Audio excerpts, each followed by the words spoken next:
Hey there, Mount Sac students. This is Kate Lawson, your instructor this next 8 weeks.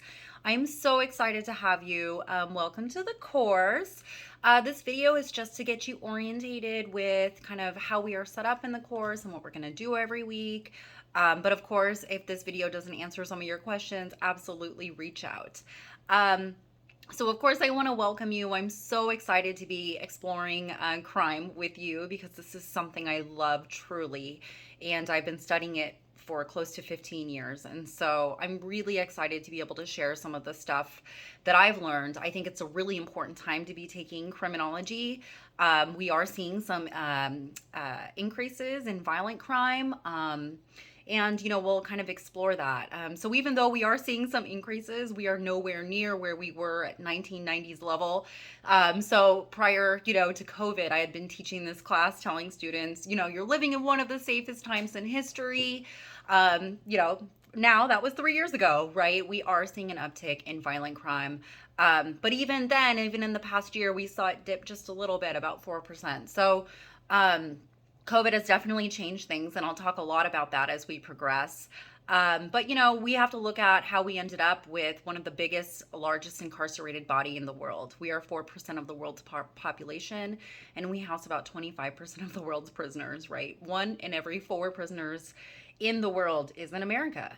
And so we'll get an understanding of kind of how we got there with tough on crime policies, things like 3 strikes laws, mandatory minimums, right? And this really came to impact Black and brown folks. And so we'll talk a lot about that, but we'll also talk a lot about the changes that came with COVID and the reasons why, because sociology does a really good job of providing understanding. So as I said, welcome.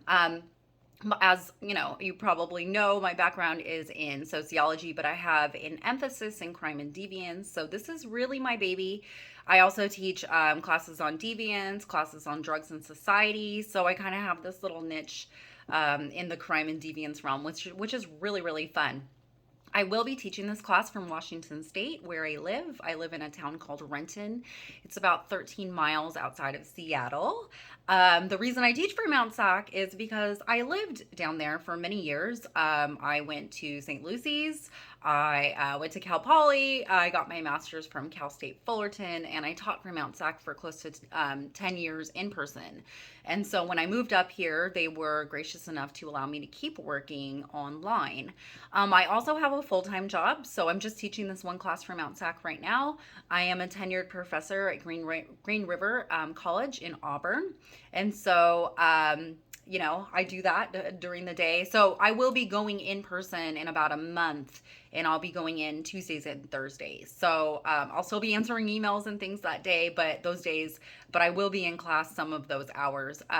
Monday, Wednesday, and Friday, I'm usually sitting right in front of my computer. So emails will be answered really, really quickly. But again, emails will still be answered, just not as quickly because I'm not right in front of my computer. My research when I was in grad school looked at prison or sexual assault in prison. And what I was able to do was I worked for an organization called NORC, National Opinion Research Center, out of the University of Chicago. And what I ended up doing was interviewing folks who had recently been released from prison on their sexual assault in prison. And obviously this is, some stuff not everybody would be interested in, but I found it really interesting and really fascinating.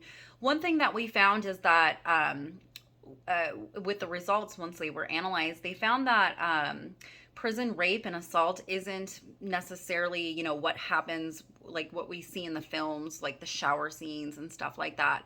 That often there's a lot of gray area. Sometimes, for instance, someone will submit to having sex with someone else for protection. But of course, we would still call that assault because when you are living in a place where your basic needs aren't being met, or, there's coercion involved, right? If you're doing this for protection. We also found this happening. People were exchanging goods and things like that. And again, that would still represent assault because there's coercion involved, right? If your basic needs aren't being met, you're submitting to sex for food or something like that, then that would go under that realm as well. So we found it really wasn't kind of as black and white as what we found. And the reason why I tell you, or what most people think. But the reason why I bring this up is because this really is criminology, right?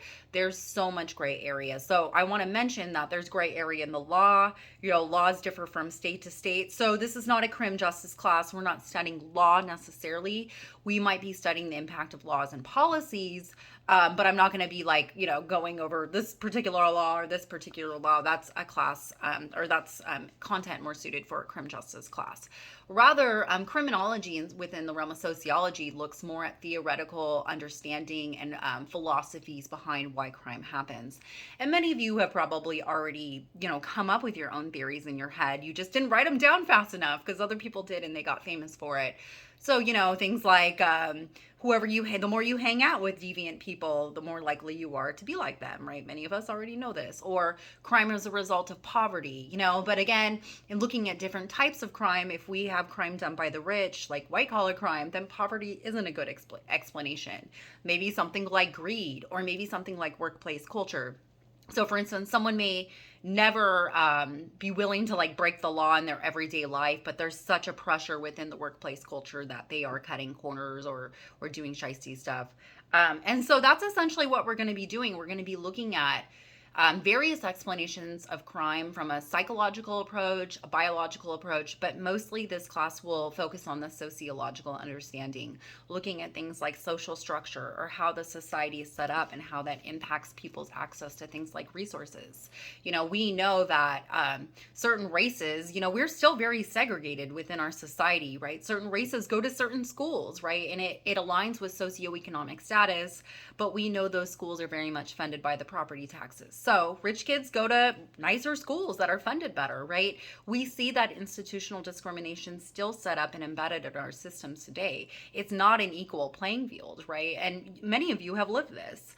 Back in the day, I used to get students in groups and they would identify whether they went to a high income school, a middle income school, and a low income school. And then we would talk about the resources that each school had. And you would have been blown away. I had students who were like, we have to share a football field, while these other kids had, their own swimming pool and, with another school, right? Or they'd have to fundraise for things like uniforms or, supplies or whatever. And so, you know, um, as you're out and about, you'll definitely see the inequalities as you move from one town to another, right? And some of those lines are really delineated by, like, it's Foothill Boulevard or it's Baseline, or, and you can see the social classes and where they live and everything else. And so, and the reason I just give you a little bit of background and of what I've done is because I want you to know what sociologists do, right? You can go into research, you can go into teaching.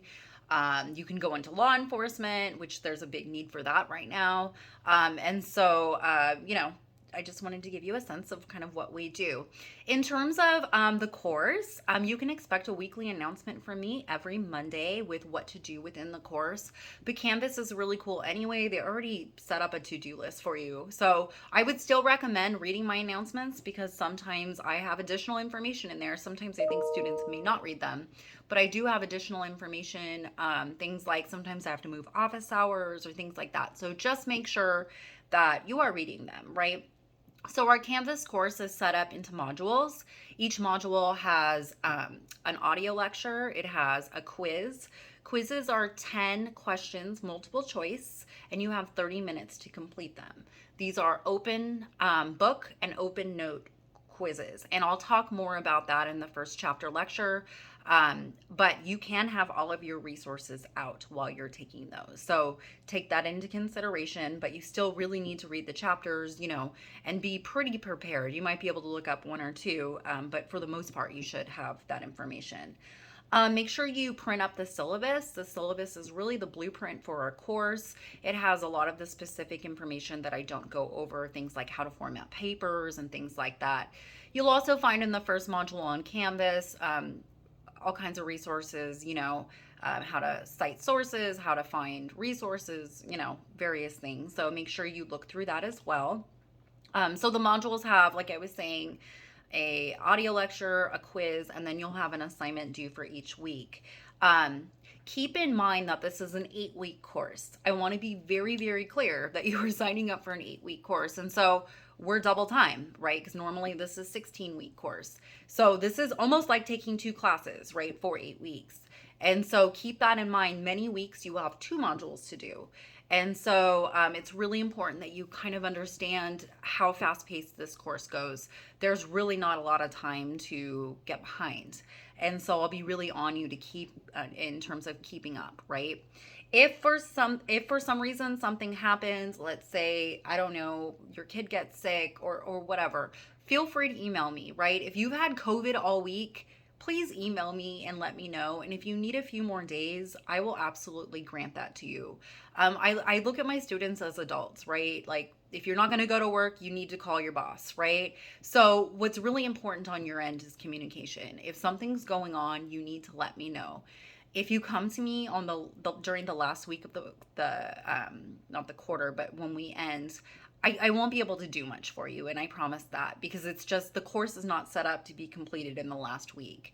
And so, just again, if something's going on, I'm very flexible. Let me know. After the fact is a lot harder. So, the other thing to consider is that I normally don't work on the weekends.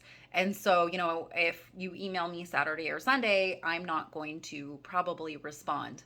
And all of your stuff is due on Sunday. So make sure that, if something's going on, you email me early. The other thing is, I'm more than happy to look over your submissions before you turn them in. I will give you as much feedback as if I was grading it, and then you can go back and make changes.